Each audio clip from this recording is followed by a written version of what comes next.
بسم الله الرحمن الرحيم. அல்ஹம்துலில்லாஹ். பெருமதிப்பிற்கும் மரியாதைக்கும் உரிய எல்லாம் வல்ல ஏக இறைவனின் நல்லடியார்களே, அருமை பெரியோர்களே, தாய்மார்களே, சகோதர சகோதரிகளே, இந்த நிகழ்ச்சியில் இஸ்லாத்தில் முழுமையாக நுழைந்து விடுங்கள் என்ற தலைப்பு எனக்கு வழங்கப்பட்டிருக்கிறது. இந்த தலைப்பு தேர்வு செய்யப்பட்டதற்கான காரணம் என்னவென்றால், அல்லாஹுவையும் அவனது தூதர் அண்ணலம் பெருமகனார் நபிகள் நாயகம் ஸல்லல்லாஹு அலைஹி வஸல்லம் அவர்களையும் விசுவாசம் கொண்டு அவர்கள் காட்டிய வழியிலே நடந்து கொண்டிருக்கிறோம் என்று சொல்லக்கூடிய முஸ்லிம் சமுதாயம் அவற்றில் தமக்கு சாதகமாக எது தெரிகிறதோ அதை மாத்திரம் எடுத்துக்கொண்டு தனக்கு பாதகமாக தென்படக்கூடிய காரியங்களை விட்டுவிடக்கூடிய ஒரு பழக்கத்தை பரவலாக முஸ்லிம்கள் மத்தியிலே நம்மால் காண முடிகிறது. அது மட்டுமில்லாமல் மார்க்கத்தின் பெயரால் வழிகட்டு கிடக்கிற பல்வேறு கூட்டங்கள், பிரிவினர்கள் இன்றைக்கு நபிகள் நாயகம் காலத்திலிருந்து பல்வேறு பிரிவுகள் தோன்றி இருந்தாலும் ஒவ்வொரு காலத்திலும் அதுபோன்ற ஒரு கூட்டத்தினர் உருவாகிக் கொண்டே இருக்கிறார்கள்.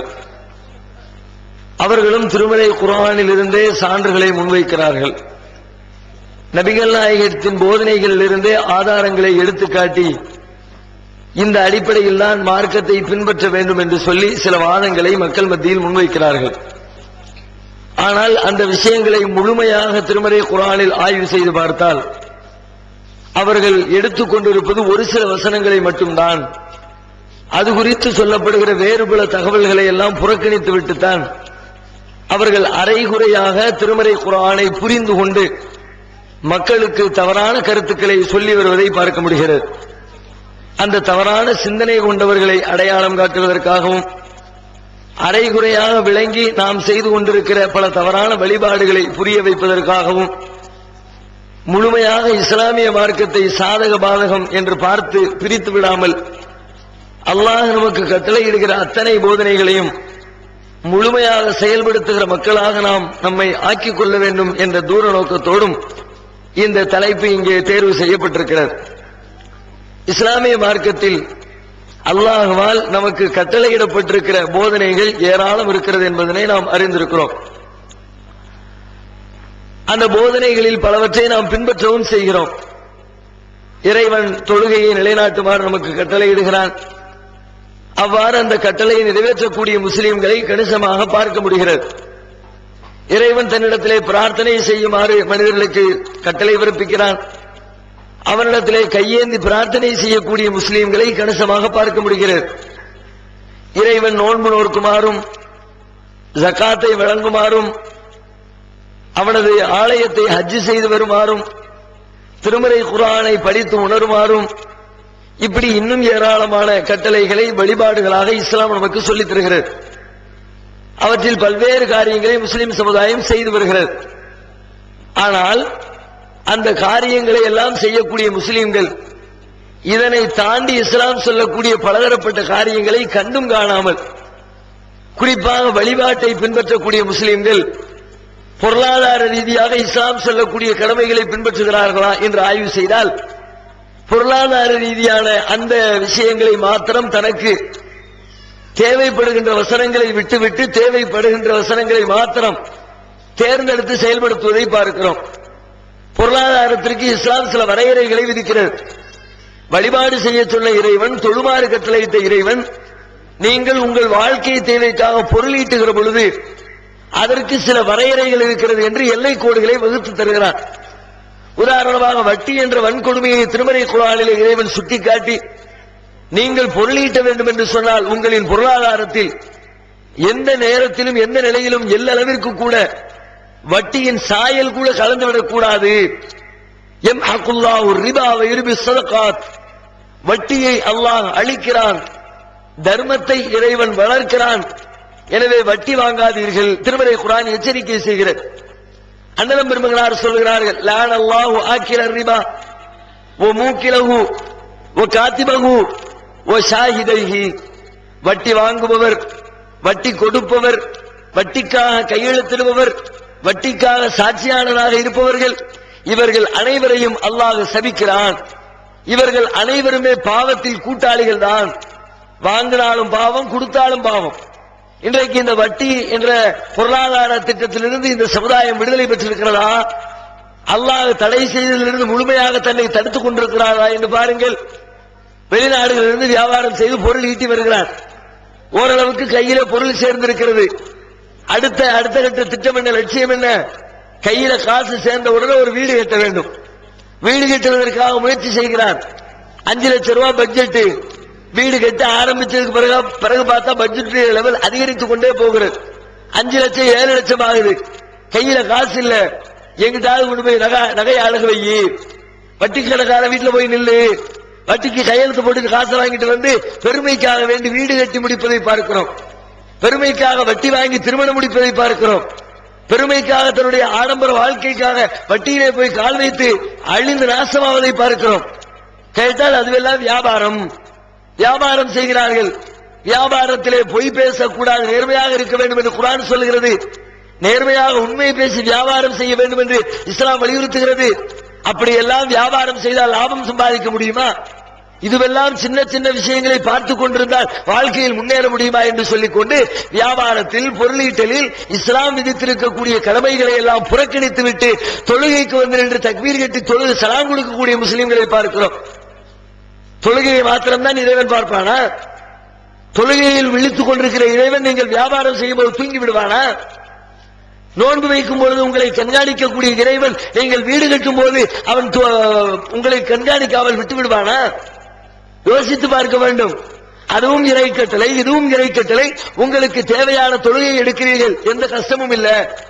தொழுவதனால பெரிய இழப்பு இல்ல. வட்டி வாங்கலாட்டி பெரிய இழப்பு வந்துடும். கடையை டெவலப் பண்ண முடியாது, வீட்டை அழகுபடுத்த முடியாது, அந்த இடத்தை வாங்கி போட முடியாது, பணத்தை பெருக்க முடியாது, லாபம் ஈட்ட முடியாது. அப்ப உலகத்தில் காசு பண்ண வேண்டும் என்று சொன்னால் அது மாதிரியான இறைவனுடைய வசனத்தை, இஸ்லாத்தை அதுல ஓரம் கட்டிட்டு தொழுகையில எடுத்துக்க. இது என்ன இஸ்லாம்? இது என்ன இஸ்லாமியுடைய வாழ்க்கை? சிலதை ஏற்று சிலதை மறுப்பவர்களை பற்றி திருமறை குர்ஆன் சொல்லுகிறது. முந்தைய காலத்திலே வாழ்ந்த வேதக்காரர்களை பற்றி அல்லாஹ் சொல்கிறார். அவர்கள் சொல்லுவார்களாம், யகூலூன நுமினு பிபாலின் வ நக்ஃபுரு பிபாலின். சிலவற்றை நாங்கள் நம்புகிறோம், சிலவற்றை நாங்கள் மறுக்கிறோம் என்று அவர்கள் சொன்னார்கள். உலாயிக ஹுமுல் காஃபிரூன ஹக்கா. அறிந்து கொள்ளுங்கள், அவர்கள் தான் உண்மையிலே திட்டவட்டமான காபிர்கள். யாரு காபிரா? சிலதை ஏத்துக்கிட்டாரு நீங்க சொல்லக்கூடாது. நானும் முஸ்லிம், நானும் ஏத்துக்கிட்டேனே, நான் தான் அல்லாஹ்வை ஏத்துக்கிட்டேனே, நான் தான் தூதரை ஏத்துக்கிட்டேனே, நான் தான் தொழுதேனே, நான் தான் நோன்பு வச்சேன், ஏத்துக்கிட்டேன். அதை ஏத்துக்கிட்டேன், நீ ஏன் வட்டியை ஏத்துக்கல? அதை ஏத்துக்கிட்டேன், நீ வியாபாரத்திலேயே அல்லாஹ்வுடைய வார்த்தையை ஏத்துக்கல. இதுல ஏத்துக்கிட்டே நீ உன் குடும்ப வாழ்க்கையிலேயே அல்லாஹ்வுடைய சட்டத்தை ஏத்துக்கல. அதை ஏத்துக்கவே இதை ஏத்துக்க மாட்டியா? உலாயிக ஹுமுல் காஃபிரூன ஹக்கா. அவர்கள் தான் ஹக்கான காபிர்கள், உண்மையாக இறைவனை மறுத்தவர்கள். சிலதை ஏத்து சிலதை மறுப்பியா நீ?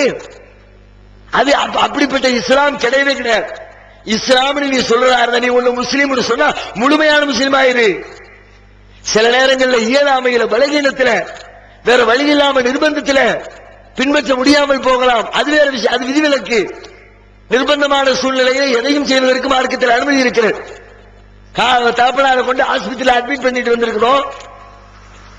டாக்டர் கேட்கிறா 10,000 ரூபாய் கொண்டு வா, 1 லட்சம் ரூபாய் கொண்டு வா. வீட்டுல இருக்கிற சாமான் தட்டு முட்டி எல்லாத்தையும் வித்து பார்த்தா கூட பணம் தேரல. அக்கம் பக்கத்தில் உதவி கேட்டு பார்த்தா யாரும் உதவி செய்யல. தகப்பனாருடைய உயிரை காப்பாற்றணும், வேற வழி இல்ல. வட்டி கடைக்காரன் தான் சொல்றான், நான் உனக்கு காசு தர்றேன், எனக்கு வட்டி தருவியா? வேற வழி இல்ல. தன் தந்தையின் உயிரை காப்பாற்ற வேண்டிய நிர்பந்தத்திற்கு தள்ளப்பட்ட ஒரு மகன் அந்த நேரத்தில் வட்டி கடையில போய் நின்னோம்னா அல்லாஹ் குற்றம் பிடிக்க மாட்டான். எந்த அளவுக்கு அல்லாஹ் சொல்றான்? இஸ்லாமிய மார்க்கத்தில் அதிகமாக போதிக்கப்பட்ட ஒரு முக்கியமான போதனை ஏக இறை கொள்கை என்ற போதனை. அல்லாஹ் ஒருத்தன் தாங்கிறதா இஸ்லாத்துடைய அடிநாதம்.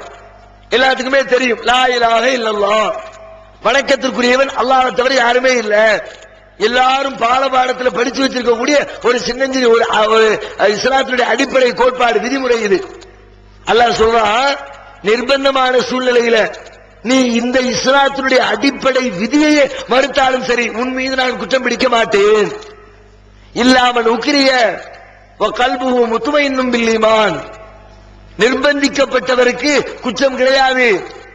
அவருடைய உள்ளத்திலே இறை நம்பிக்கை நிறைந்திருக்கிற நேரத்தில் அல்லாவே இல்லைன்னு சொல்லுன்னு ஒருத்தர் வந்து மிரட்டான், அல்லது அல்லாஹ்வை தவிர வேறு வேறு கடவுளர்கள் தான் இந்த உலகத்தை படைத்தார்கள் சொல்லுன்னு ஒருத்தர் வந்து மிரட்டுறாரு.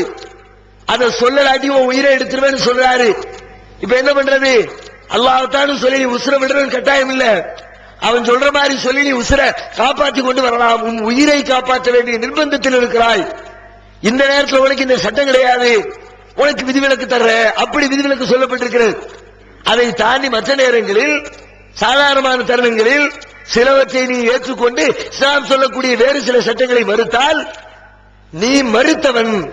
தொழுதாலும் சரி, நோன்பு இருந்தாலும் சரி, இஸ்லாத்தின் சில கடமைகளை பின்பற்றினாலும் சரி, உன்னை அல்லாஹ் இஸ்லாமியன் என்ற பட்டியலுக்குள் ஏற்றுக்கொள்ள மாட்டான். யா அய்யுஹல்லதீன ஆமனூ உதுகுலூ ஃபிஸ்ஸில்மி காஃபா, மூமின்களே நீங்கள் இஸ்லாத்தில் முழுமையாக நுழைந்து விடுங்கள். அரைமுறையாக நுழையாத, முழுசா ஃபாலோ பண்ணு. கொஞ்சத்தை ஏற்று கொஞ்சத்தை பின்பற்றாத, மறுக்காத. எல்லாவற்றையும் ஏற்று எல்லாவற்றையுமே செயல்படுத்துவதற்கு முயற்சி செய்ய வேண்டும் என்று குர்ஆன்ல அல்லாஹ் தெளிவான வார்த்தையை நமக்கு சொல்லித் தரான். அது மாத்திரமில்ல, இன்னும் பாருங்க, நபிகள் நாயகத்துடைய வாழ்க்கையில ரசூல் ஸல்லல்லாஹு அலைஹி வஸல்லம் பிரச்சாரத்தினுடைய வீரியம் வளர்ந்து கொண்டே போகுது. இதே மாதிரி இன்னொரு கூட்டம் வருது, காபிர்களுடைய கூட்டம். முகமது சரியா தாப்பா சொல்றாரு, அவர் சொல்லக்கூடிய வழிபாடு நல்லா தான் இருக்குது, அவர் சொல்லக்கூடிய நோன்பு நல்லா தான் இருக்குது, அவர் சொல்லக்கூடிய இறை கொள்கை சரியா தான் இருக்குது, அவர் சொல்லக்கூடிய எல்லா போதனைகளும் கரெக்டா தான் இருக்குது. நாம எதுக்கு தேவையில்லாம ஒரு சண்டை போட்டுக்கிட்டு? ஆனா ஒரே ஒரு சின்ன கரெக்ஷன். என்ன சின்ன கரெக்ஷன்? நாம எல்லாம் பெரிய ஜாதியா இருந்துட்டோம், நம்ம ஊர்ல பெரிய பணக்காரங்களா நாம வாழ்ந்துட்டோம். நமக்கு கீழே அடிமை சேவகம் செஞ்சவங்க, கீழ்த்தரப்பட்ட ஜாதியாக கருதப்பட்டவங்க எல்லாத்தையும் இந்த முகமது ஒரே லெவலில் கொண்டு வந்து நிப்பாட்டுறாரு. அது ஒண்ணுதான் சிக்கல். அவர் சொல்லக்கூடிய இஸ்லாத்தை கடைபிடிக்கிறது பிரச்சனை இல்லை. அந்த நேரத்தில் நம்ம ஊர்ல இருக்கக்கூடிய மேல் சாதி கீழ் சாதிங்கிறதையும் முகமது அடிச்சு ஒழிக்கிறாரு. அந்த ஒன்ன மட்டும் மாத்த சொல்லுவோம். எங்களுக்கு தனியா பாடம் நடத்து, அந்த அடிமைகளுக்கு தனியா பாடம் நடத்துங்க, எங்களுக்கு உரிய மரியாதை எங்களுக்கு தாங்க, அவங்களை கூப்பிட்டு வச்சு தனியா அவங்களுக்கு சொல்ல வேண்டிய சொல்லிக்குங்க, அவங்களையும் எங்களையும் ஒன்னா உட்கார வைக்காதீங்க. நாங்களும் தொழுகிறோம், அவங்களும் தொழுவட்டும், நாங்க தனியா தொழுகிறோம், அவங்க தனியா தொழுவட்டும், ரெண்டு பேரையும் ஒரே சப்புல ஒரே வரிசையில் கொண்டு நிப்பாட்டாதீங்க, எங்களுக்குரிய மரியாதை எங்களுக்கு வேணும். இது ஒண்ணு தான் கோரிக்கை, வேற எதுவும் இல்லை. எல்லாத்தையும் ஃபாலோ பண்றேன். நம்முடைய பார்வையில சொல்றாருன்னா, ஒரு முஸ்லீம் எல்லாம் சகோதரர் ஒருத்தர் வந்து இது மாதிரி ஒண்ணு சொல்லி எல்லாத்தையும் ஏத்துக்கிறேங்க, இந்த ஒண்ணு மட்டும் செய்ய முடியாது விட்டு கொடுங்கன்னு சொன்னா, அதான் எல்லாத்தையும் செய்யறங்கிறாரு, அல்லாஹ்வை நம்புறேங்கிறாரு, ரசூலுல்லாஹ்வை நம்புறேங்கிறாரு, குர்ஆனை ஏத்துக்கிறேங்கிறாரு, குர்ஆனை படிக்கிறேங்கிறாரு, குர்ஆனை ஃபாலோ பண்றேங்கிறாரு, ஜகாத்து கொடுக்கிறேன்னு சொல்றாரு, குர்ஆன் சொல்ற எல்லா சட்டமும் சரிங்கிறாரு. பிறகு என்ன, அவர் தனியா இருக்கிற இவர் தனியா, அப்ப வச்சுட்டு போவோம். இதுல என்னப்பா பிரச்சனை? நாம அப்படித்தான் நினைப்போம். நபிகள் நாயகம் ஸல்லல்லாஹு அலைஹி வஸல்லம் அவர்களும் அப்படித்தான் நினைத்தார்கள். அவங்களுக்கு அப்படித்தான் தோணுது. இது ஒரு பெரிய மேட்டர் இல்லையே, ஒரே ஒரு சிங்கிள் பிரச்சனை தானே, இதுக்காக வேண்டி இவங்களை தள்ளிவிட வேண்டாம், அரவணைத்துக் கொள்ளலாம் என்று சொல்லி நபிகள் நாயகம் ஸல்லல்லாஹு அலைஹி வஸல்லம் அவர்கள் தங்களுடைய உள்ளத்திலே விரும்புகிறார்கள். சரி சரி பண்ணிக்குவோன்ற மாதிரி பேச்சுவார்த்தை நடக்குது. அந்த நேரத்தில் அவர்களால் கீழ்த்தரப்பட்டவர்களாக கருதப்பட்ட சமுதாயத்தை சார்ந்த அப்துல்லா இப்னு உம்மி மக்தூம் என்ற ஒரு கண் தெரியாத நபித்தோழர் நபிகள் நாயகத்துடைய சபைக்குள்ளே வருகிறார். வந்தவர் ரசூலுல்லாஹ்வுடைய குரல் கேட்டதை பார்த்துக்கிட்டு அல்லாஹ்வுடைய தூதரே சலாம் உண்டாகட்டும்னு சலாம் சொல்றாரு. சொன்னா நபிகள் நாயகத்துடைய முகத்துல எள்ளும் கொள்ளும் வெடிக்குது. என்ன மனுஷன் இந்த நேரத்தில் வந்து விட்டார்? ஏன்னா அதான பஞ்சாயத்து, அதான பிரச்சனை. இந்த ஆட்கள் நாங்க இருக்கிற இடத்துக்கு வரக்கூடாது, நாங்களும் அவங்களும் ஒரே இடத்துல இருக்கக்கூடாது, அதான் பிரச்சனை. அதை பத்தி பேசிக்கிட்டு இருக்கும்போது இந்த மனுஷன் வந்து குறுக்க விழுந்து விட்டார. வெண்ண திரண்டு வரும்போது தாலி உடைஞ்ச கதையா இருக்குமாங்கள, தயிர் கடைவாங்கல்ல, கடையும் போது அப்படியே வெண்ண திரண்டு மேல வர்ற நேரத்துல மஞ்சட்டி உடைஞ்சு போயிருச்சுன்னு வச்சுக்குவோம். ஆகா, ஒரு நிமிஷத்துக்கு முந்தி பொறுக்கிருக்கலாமப்பா, இவ்வளவு வெண்ண ரொம்ப போயிருச்சு வருத்தம் வருமே. அது மாதிரி நபிகள் நாயகம் ஸல்லல்லாஹு அலைஹி வஸல்லம் வருத்தப்படுறாங்க. அவங்க எல்லாரும் இந்த ஒரு செகண்ட்ல இன்னொரு 5 நிமிஷம் பேசின இஸ்லாத்துக்கு வந்திருப்பாங்களப்பா, இப்பமாக்கு இந்த மனுஷன் உள்ள வந்துட்டாங்க அப்படின்னு சொல்லி அவருடைய சலாமுக்கு பதில் சொல்லாமல் கடுகடுத்த நிலையில் முகத்தை திருப்புகிறார்கள். வெளிவந்து விட்டது இஸ்லாம் கூறும் குடும்பவியல் ரமலான் மாதம் தொடர் சொற்பொழிவு 5 டிவிடிகளாக விலை ரூபாய் 150 மட்டுமே. கூரியர் செலவு தனி. கிடைக்கும் இடம் TNTJ வீடியோ விஷன், நம்பர் 30, அரமனைக்காரன் தெரு, மன்னடி, சென்னை 1. இஸ்லாத்தை குர்ஆன் மற்றும் ஹதீஸ் வாயிலாக அறிந்திட அழகிய இணையதளமான onlinepj.com என்ற இணையதளத்திலிருந்து எடுக்கப்பட்ட இஸ்லாம், அரசியல் மற்றும் சமூக கேள்விகளுக்கான பதில்களின் ஒரு தொகுப்பு. கொள்கை விளக்கம், தொழுகை, நோன்பு, ஜக்காத், ஹஜ், அரசியல் மற்றும் பொதுவான பதில்கள் உள்ளிட்ட சுமார் 300 கேள்விகளுக்கான பதில்கள் அடங்கிய இந்த புத்தகத்தின் விலை ரூபாய் 150 மட்டுமே. தமிழ்நாடு தௌஹீத் ஜமாத்தின் புதிய வெளியீடு, மாதம் ஒரு பிரசுரம், கட்டுரைகளின் தொகுப்பு, விலை ரூபாய் 120 மட்டும். கிடைக்கும் இடம் TNTJ வீடியோ விஷன், எண் 30, அரண்மனைக்காரன் தெரு, மன்னடி, சென்னை 1. செல் 9500168989. கண்டறியாத அந்த சஹாபிக்கு ரசூலுல்லாஹ் கடுகெடுத்தது தெரியாது, நபிகள் நாயகம் முகத்தை திருப்பினது தெரியாது, அவர் போயிட்டார். ஆனா அல்லாஹ்வுக்கு தெரியும் தானே, படைச்ச ரப்ப பார்த்துக்கிட்டு இருக்கானே, அவன் உடனே வசனம் இறக்கி வைக்கிறான். அபஸ வதவல்லா அன்ஜாஹுல் அமா வமா யுத்ரீக லஅல்லஹு யஸக்கா அவ் யذكر ஃபதன்ஃபஅஹு الذிக்ரா அம்மா மன் இஸ்தகனா வஅன்த லஹு தஸத்தா வமா அலைக அல்லா யஸக்கா. கடுமையான வார்த்தைகள். அது ஆரம்பிக்கும் போது அந்த துணியே வித்தியாசமா இருக்கு. அல்லாஹ்வுடைய வார்த்தை எப்படி யா அய்யுஹன் நபின்னு கூப்பிடுவான், ஓ நபியே, முகம்மதே, தூதரே, அப்படியெல்லாம் கூப்பிடக்கூடிய இறைவன் நபிகள் நாயகத்தினுடைய இந்த செயலை கண்டிக்கும் போது கூப்பிடுறான். ஆபச, ஏதோ 3வது மனுஷனை பார்த்து பேசுற மாதிரி அந்த முகம்மது கடுகெடுத்து விட்டார், வத்தவல்லா புறக்கணித்து விட்டார், அன்ஜாஹுல் ஆமா அவரிடத்திலே கண்டறியாத குருடர் வந்த பொழுது அவரை புறக்கணித்து விட்டார். அவரை தேடி சத்தியத்தை பின்பற்ற வேண்டும் என்ற உணர்வோடு தேடி வருகிறவரை புறக்கணிக்கிறார். நான் அதற்கு கொஞ்சத்தை எடுத்துக்குவேன், இஸ்லாத்துல ஒண்ணு மட்டும் ஃபாலோ பண்ண மாட்டேன், மத்த எல்லாத்தையும் ஃபாலோ பண்ணிக்குவேன்னு வந்து டிமாண்ட் பண்றானே, அவனோட உட்கார்ந்து பேசிக்கிட்டு இருக்கிறாரு. இது இவருக்கு ஏற்கத்தகாது, இது தூதருக்கு அழகில்லை, ஒரு தூதர் இப்படி நடந்து கொள்ள கூடாதுன்னு சொல்லிட்டு கடுமையான வார்த்தைகள்ல நபிகள் நாயகம் ஸல்லல்லாஹு அலைஹி வஸல்லம் அவர்களை எச்சரித்து அல்லாஹ் வசனம் இறக்கி வைக்கிறான். கொஞ்சம் யோசிச்சு பாருங்க, அவங்க என்ன சொன்னாங்க, அவங்க வச்ச கோரிக்கை என்ன? அல்லாஹ் வணங்க மாட்டோம் கோரிக்கை வச்சாங்களா? அல்லாஹ் ஏத்துக்க மாட்டோம் கோரிக்கை வச்சாங்களா? அல்லது நபிகள் நாயகத்தை ஒத்துக்க மாட்டோம்னு சொன்னாங்களா? தொழ மாட்டோம்னு சொன்னாங்களா? நோன்பு வைக்க மாட்டோம்னு சொன்னாங்களா? என்ன சொன்னாங்க? இஸ்லாத்துடைய எல்லாத்தையும் ஏத்துக்கிறோம், ஒன்னே ஒண்ணு மட்டும் ஏத்துக்கல, ஒண்ணு மட்டும் எங்களுக்கு விதிவிலக்கு கொடு கேட்டாங்க. அல்லாஹ் ஒத்துக்கொண்டானா? ஏத்துக்கிட்டா முழுசா ஏத்துக்க, இதை ஏத்துக்குவேன் அதை ஏத்துக்க மாட்டேன் என்று சொல்லக்கூடிய அந்த விளையாட்டு இங்க கிடையாது. முழுசா வர்றனா வா, அறகுறையா வர்றாலும் போய்கிட்டே இரு, அப்படிதான் இஸ்லாத்துடைய பார்வை. அப்ப இந்த விஷயத்துக்கே இப்படி இருக்குன்னா இபாதத்துகள், கொள்கைகள், நடைமுறை வாழ்க்கை, போதனைகள் மற்ற எதிலையாவது எல்லாம் விட்டு கொடுப்பானா?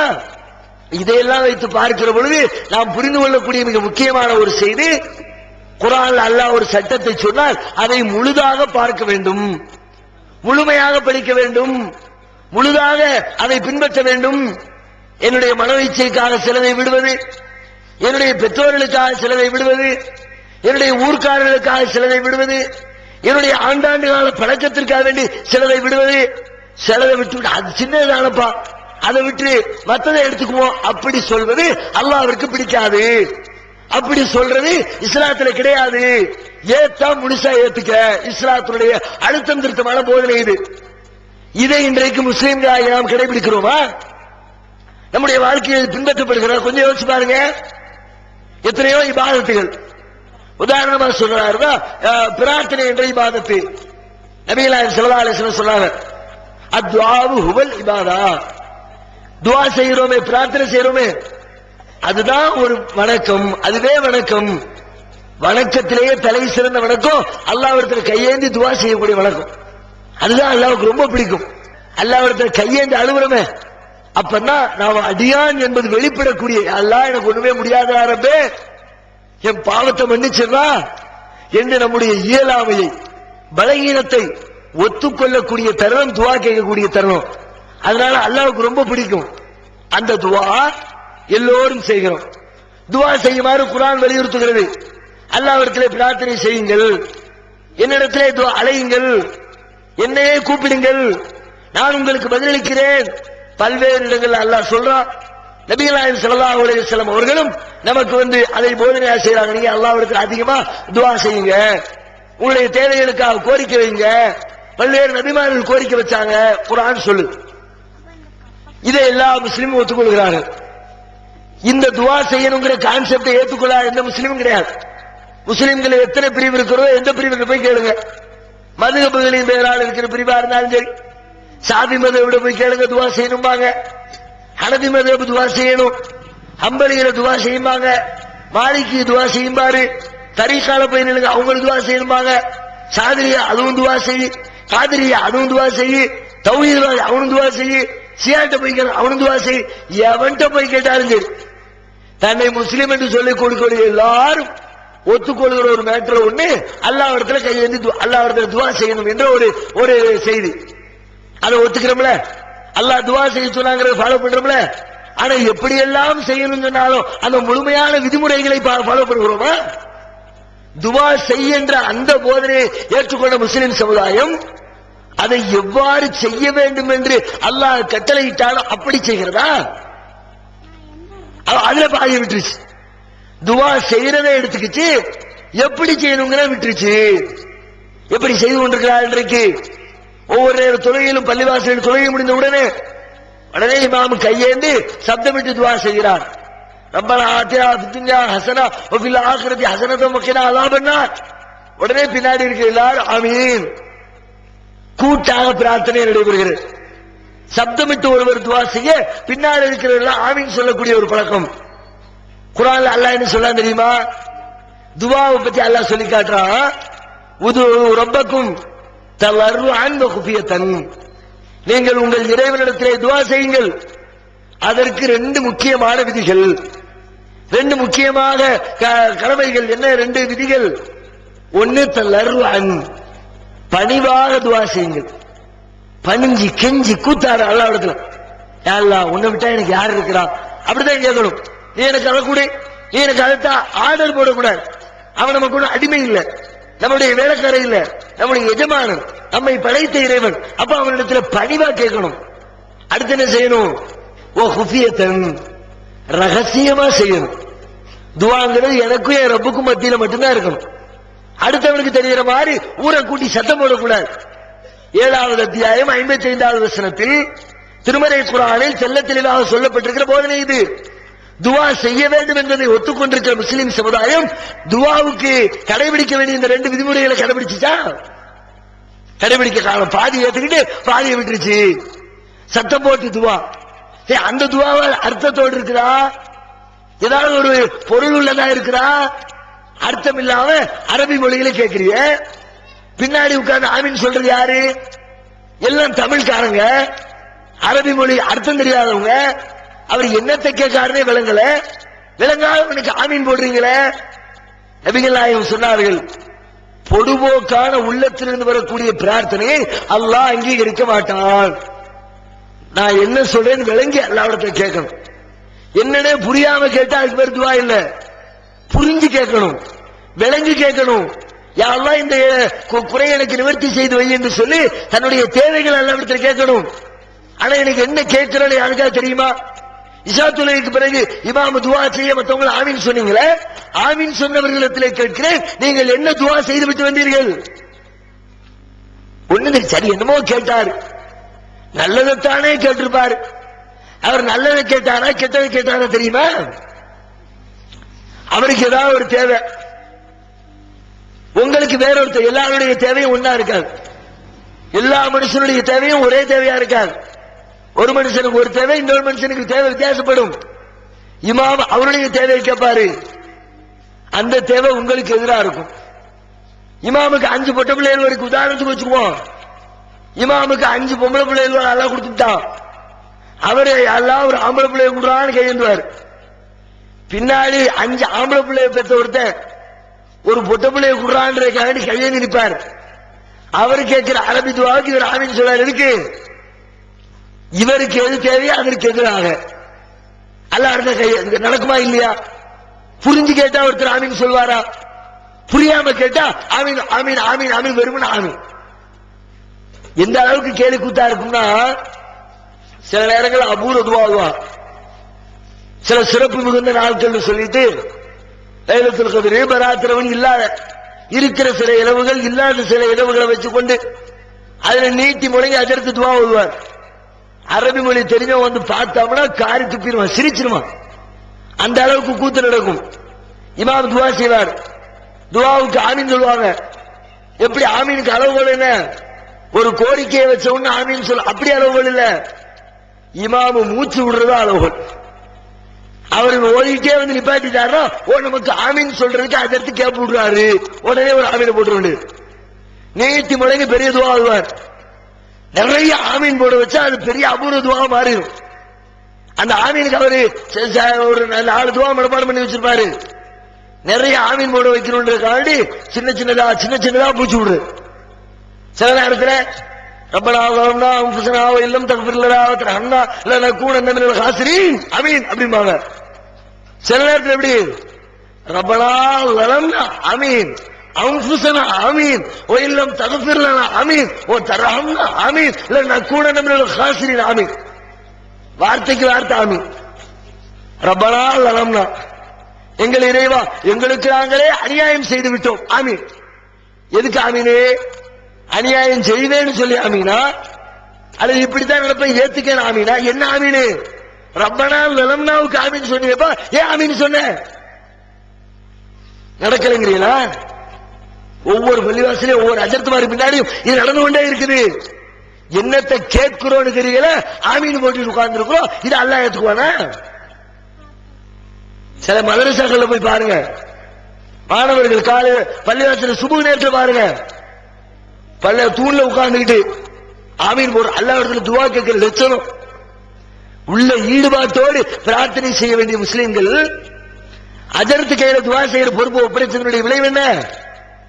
அவர் என்ன தேவை சொல்ல வேண்டியது தூங்கி வழங்கிட்டு ஆமீன் ஆமீன் சுரத்து குறைஞ்சு சுபு நேரத்தில் நடக்குதா இல்லையா? அல்லாஹ் இது இந்த கோரிக்கை அல்லாஹ் ஏத்துக்குவானா? நான் ஒருத்தருக்கு போய் 500 ரூபாய் கடன் கேட்கிறேன்னா போய் சொல்லி கஷ்டமா இருக்குங்க, ரொம்ப சிரமப்படுறேன், ஹெல்ப் பண்ணுங்க, யாருமே உதவி செய்யல சொல்லி அழுது கெஞ்சி கூத்தாடுனா எனக்கு மட்டும் கொடுப்பாரு. அதை விட்டு போய் நின்றுட்டு தூங்கிட்ட அப்படின்னா அது கொடுக்கற என்னன்னு விளங்கிக்கிட்டு கேட்டா கூட கேட்கறது ஓகே, என்னன்னு புரியாம கேட்டா இன்னும் எந்த அளவுக்கு கேலி கூத்தலாம் நடக்கும்னா, நாங்களாம் அப்படி எல்லாம் செஞ்ச ஒரு காலத்துல. இப்ப அல்லாஹ்வுடைய இருமையால தவறு என்று விளங்கி அதனுடைய விளக்கத்தை மக்களுக்கு சொல்லிக் கொண்டிருக்கிறோம். எந்த அளவுக்கு மதரசாவுல துவா ஓதுவாங்க, மாணவர்களை அழைச்சிட்டு போய் சத்தம் ஓடுறது, பாத்தியா ஓடுறது, மௌலூது கூட்டி போவாங்கல்ல, மௌலூது கூட்டிட்டு போகும்போது எல்லாம் முடிஞ்சது பிறகு பெரிய துவா ஓடும். நான் படிச்சுக்கிட்டு இருக்கும்போது எங்க மதரசாவில் பெரும்பாலும் என்னத்தான் துவா அனுப்புவாங்க. அதர்த்தே இருப்பாரு சில நேரத்துல, அதர்த்தே பக்கீர் துவா அப்படிம்பார். பெரிய நான் ரொம்ப பெரிய துவா வருவேன். அதற்கு 10 நிமிஷம் அரை மணி நேரம் அப்படியே மனப்பாடமா துவா செய்வேன். நிறைய துவா மனப்பாடம் பண்ணி வச்சிருக்கிற மாதிரி ஒரு பிம்பத்தை ஏற்படுத்தி வச்சிருந்தேன். ஆனா நிஜமா குரான மனப்பாடம் பண்ண யாராவது ஒருத்தர் வந்து உட்கார்ந்தோம்னா அப்படியே சட்டையை கோத்து பிடிச்சுவாங்க, விட்டு அடிக்கிறது. நிறைய பெருசா துவா செய்யணும்ன்றதுக்காக எங்க செட்ல குரான மனப்பாடம் பண்ண ஆட்களே கிடையாது. நான் எப்படி பண்றது? ஆரம்பத்துல 2 துவா ஓடும். ரப்பனா ஆத்தினா ஃபித் துன்யா ரப்பனா இக்ஃபிர் லனா வ லிஇக்வானினா அல்லதீன சபகூனா பில் ஈமான் ஒரு 4-5 துவா சொல்ற மாதிரி வார்த்தைகள் ஓடும். அதுக்கப்புறம் குர்ஆன்ல இடையில இருந்து பெரும்பாலும் மக்களுக்கு மனப்பாடம் இல்லாத சூரா இருக்கும்ல, யாசீன் சூராலாம் தெரிஞ்சு வச்சிருப்பாங்க நிறைய பேர். பக்கரா, அலம் தர கைஃப, கடைசி அம்மா ஜுஸுவே நிறைய பேருக்கு மனப்பாடம் இருக்கும்.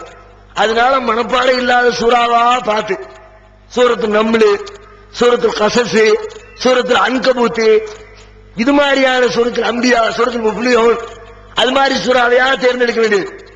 அதை எடுத்து விட்டு அப்படியே குர்ஆன் ஓதிக்கிட்டே போவேன். விலங்கால் பின்னாடி இருக்கு உங்களுக்கு வண்டி எடுத்து விட்டு அப்படியே இதுக்கு அமதி ரப்பிகாபதோ ஊசக்கரியா இதனால ஆரம்பவுடிதான் ஹபியா மூச்சுதான் அளவுகோடு 4 வசனத்தை ஓடிட்டு ஒரு மூச்சு விட வேண்டியது. அமீன் அமீன் ஆமீன். எந்த அளவுக்கு ஆமீன்னா எங்களுக்கு பாடம் படிச்சு தர்ற அஜர்த்துமாறு நான் ஓதுற குர்ஆன் வசனத்துக்கு ஆமீன் போட்ட ஆட்கள் உண்டு. இப்போது விற்பனையில் இஸ்லாம் கூறும் பொருளியல் சகோதரர் பிஜே அவர்கள் உரையாற்றிய பொருளாதாரம் சம்பந்தமான 27 மணி நேர தொடர் சொற்பொழிவு. என்ன வியாபாரம் செய்யலாம், பங்குச் சந்தையில் ஈடுபடலாமா, இன்சூரன்ஸ் செய்யலாமா, MLM வியாபாரத்தில் ஈடுபடலாமா, குத்தகை, பங்கு வணிகம் மற்றும் வியாபாரம் தொடர்பான அனைத்து சந்தேகங்களுக்கும் குர்ஆன் ஹதீஸ் அடிப்படையில் தெளிவான விளக்கங்கள் 3 டிவிடிகளாக விலை ரூபாய் 75 மட்டுமே. கிடைக்கும் இடம் TNTJ வீடியோ விஷன், நம்பர் 30, அரண்மனைக்காரன் தெரு, மண்ணடி, சென்னை 1. இப்போது புத்தம் புது வடிவில் பல சிறப்பம்சங்களுடன் onlinepj.com மற்றும் tntj.net இணையதளங்கள். அப்ப அவங்களுடைய அரபி மொழி எப்படி இருக்கும், அவருடைய மார்க்க சிந்தனை எப்படி இருக்குங்கிறத நீங்க அளவு போட்டு தெரிஞ்சுக்கங்க. இந்த அளவுக்கு அல்லாஹ்விடத்துல நம்முடைய கஷ்டங்களை எல்லாம் எனக்கு துவாங்கிறது சாதாரண மேட்டர் இல்லைங்க. ஒரு மனிதனுடைய உள்ளத்தை பண்படுத்துவதற்கு அல்லாஹ் நமக்கு தந்திருக்கிற ஒரு அற்புதமான ஒரு வாய்ப்பு. உங்களுக்கு கஷ்டமான நேரத்தில் அந்த கஷ்டத்தை போக்கக்கூடிய உள்ளத்தில் இருக்கிற வேதனைகளை இறக்கி வைக்கக்கூடிய ஒரு சுமை தாங்கி அல்லாஹ்விடத்திலே செய்யக்கூடிய பிரார்த்தனை. உங்க ஒரு கஷ்டம் மனதை அழுத்திக்கிட்டு இருக்குது, போய் நைட் நேரத்தில் உட்கார்ந்து பள்ளிவாசல உட்கார்ந்து தனிமையில இருந்து நீங்க பட்ட கஷ்டத்தை எல்லாம் அல்லாஹ்விடத்துல சொல்லி கண்ணீர் விட்டு அழுது பாருங்க. துவா செஞ்சு முடிச்சிட்டு வெளியில வரும்போது தலை மேல இருந்த ஒரு பெரிய பாறாங்கல்லத்துக்கு கீழே இறக்கி வச்ச மாதிரி மனசுல ஒரு அமைதி இருக்கும், ஒரு ஃபீலிங் ஏற்படும். அந்த ஃபீலிங்க யாராவது அடைந்திருக்கிறோமா? கூட்டு துவாக்கள் உங்களுக்கு கிடைத்திருக்கிறதா? வீட்டுல கூட்டி வச்சு பாத்தியா பாத்தியா பாத்தியான்னு ஆமீன் போடுறீங்களா, முக்காடு போட்டு சாம்பிராணி போட்டு பத்தி கொடுத்து வச்சு அந்த துவாக்களில் உங்களுடைய உள்ளத்துக்கு அமைதி கிடைச்சுச்சா? அல்லாஹ் சொல்றான், அலா பிதிக்ரில்லாஹி தத்மையின்னுல் குலூப், அல்லாஹ்வுடைய நினைவில் உள்ளங்களுக்கு சாந்தி இருக்கிறது, உள்ளத்திற்கு அமைதி இருக்கிறது குர்ஆன் சொல்லுது. அந்த அமைதி நமக்கு கிடைச்சுச்சா? கிடைக்க முயற்சி செஞ்சோமா? எத்தனை பேர் அதில் ஈடுபாடு காட்டினோம்? எதனால அந்த விளைவு இது?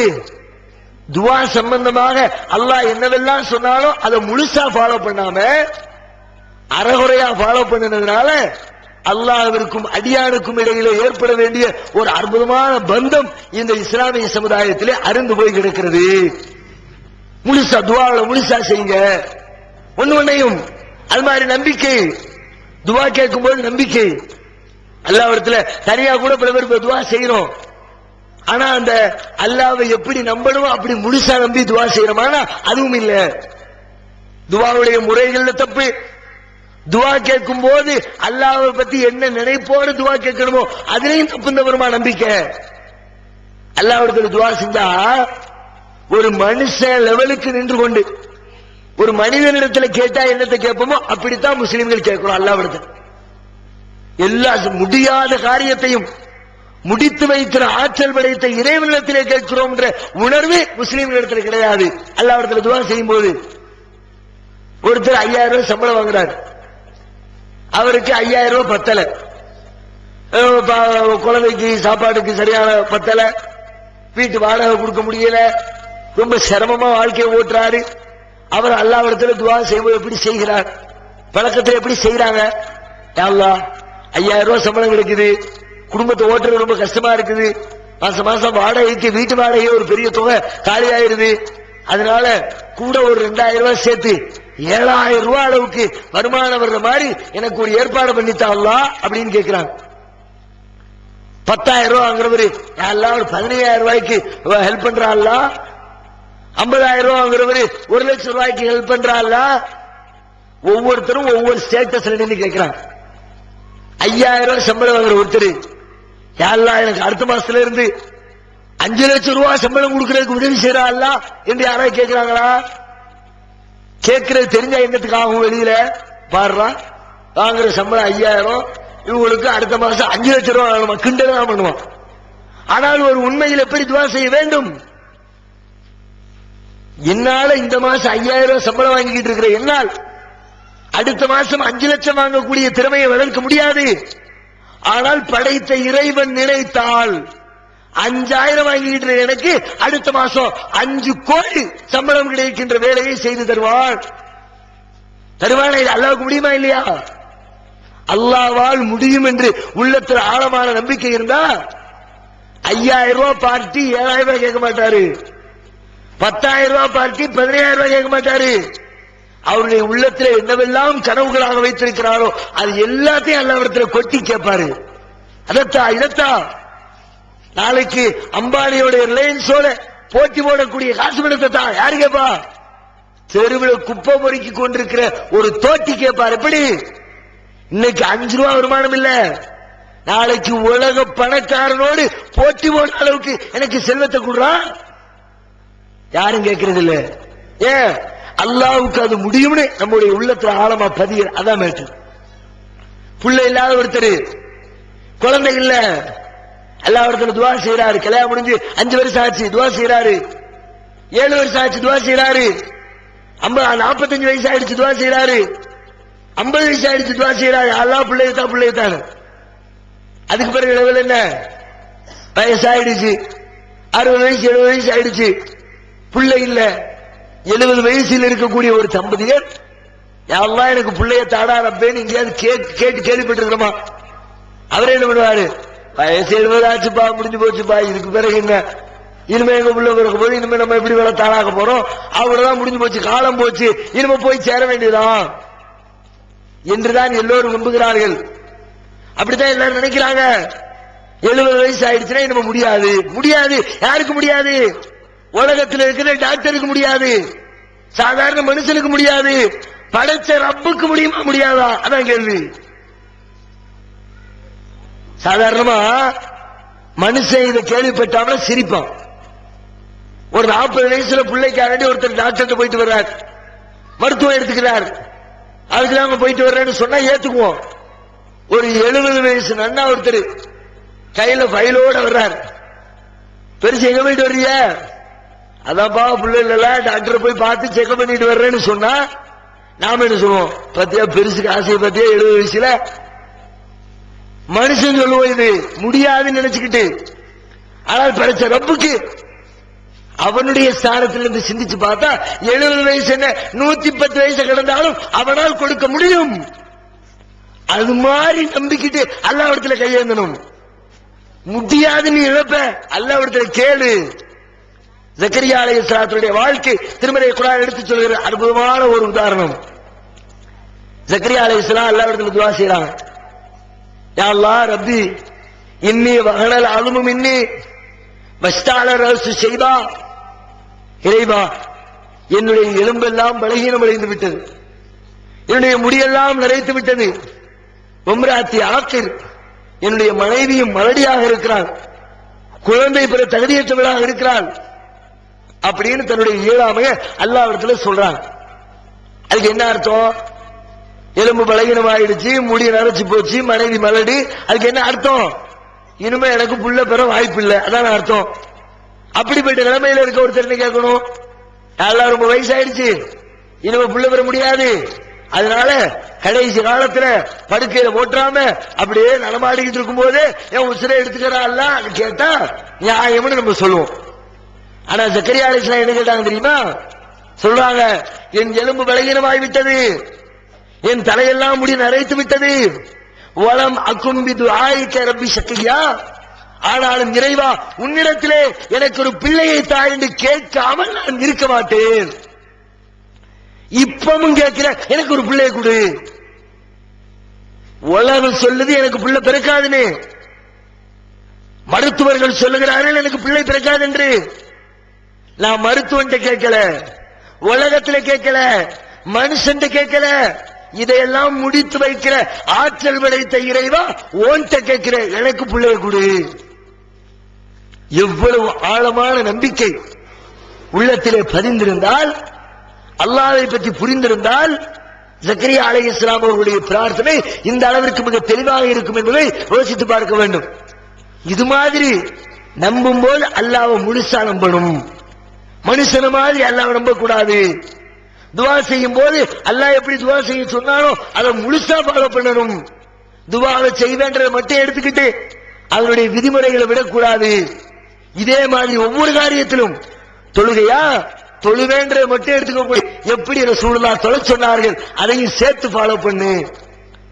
ஜக்காத்து கொடுப்பதா ஜக்காத்து கொடுக்கிற மட்டும் வார்த்தையை மட்டும் எடுத்துக்காத, என்னென்ன விதிமுறைகளை பின்பற்றி ஜக்காத்து கொடுக்க வேண்டும் என்று நபிகள் நாயகம் சொன்னார்களோ அதை முழுசா ஃபாலோ பண்ணி ஜக்காத்து கொடு.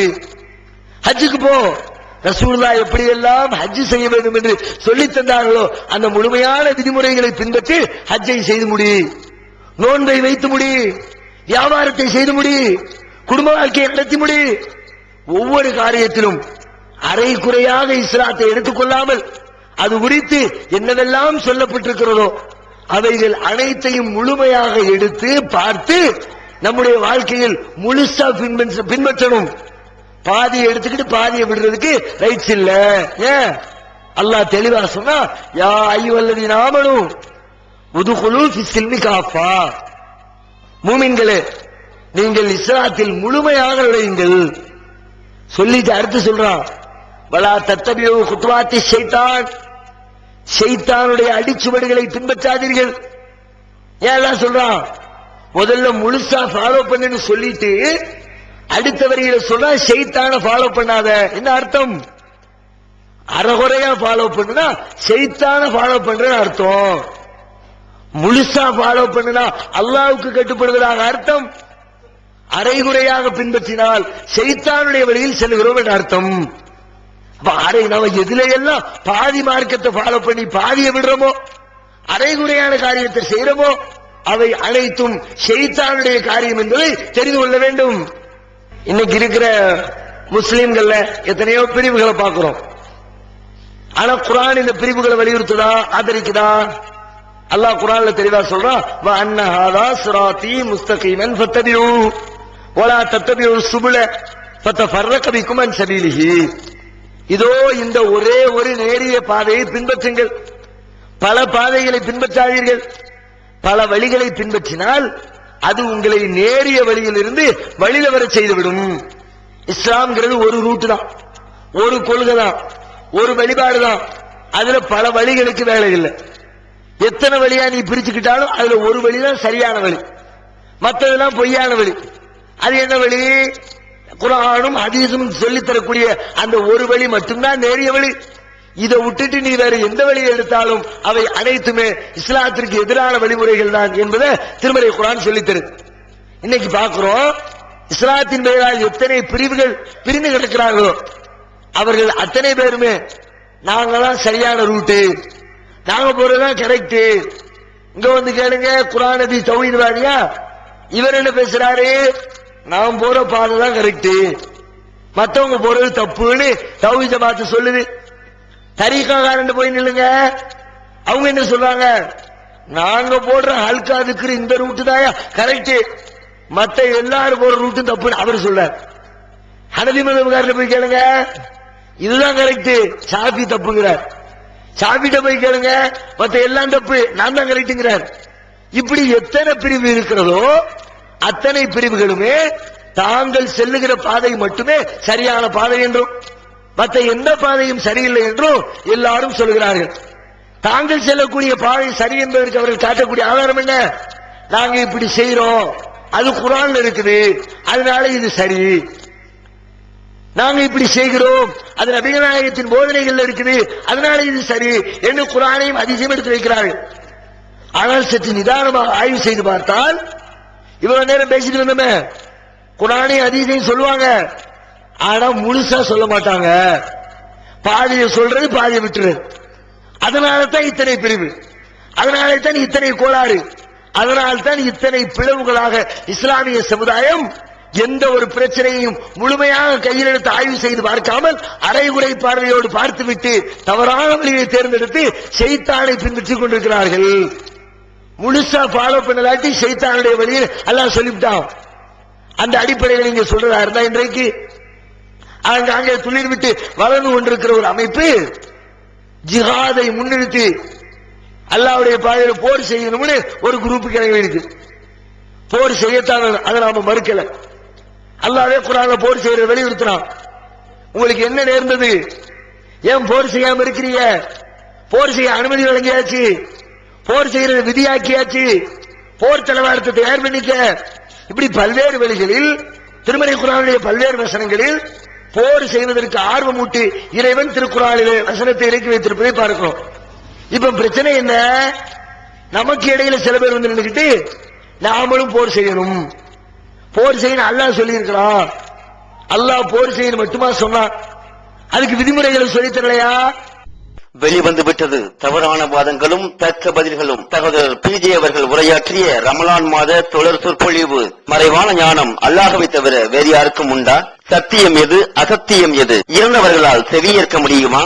நபிமார்களுக்கு இறைவன் வழங்கியதையன்றி வேறு ஏதும் மறைவான ஞானங்கள் உண்டா? தர்கா தரீகா வழிபாடுகள் சரியா? மனிதன் கடவுளாகி விட முடியுமா? தவறான கொள்கையில் இருப்பவர்களின் வாதங்களுக்கு குர்ஆன் ஹதீஸ் அடிப்படையில் அடுக்கடுக்கான தெளிவான சான்றுகளுடன் தக்க பதில்கள் 5 டிவிடிக்களாக விலை ரூபாய் 150 மட்டுமே. கிடைக்கும் இடம் TNTJ வீடியோ விஷன், நம்பர் 30, அரண்மனைக்காரன் தெரு, மண்ணடி, சென்னை 1, செல் 9500168989.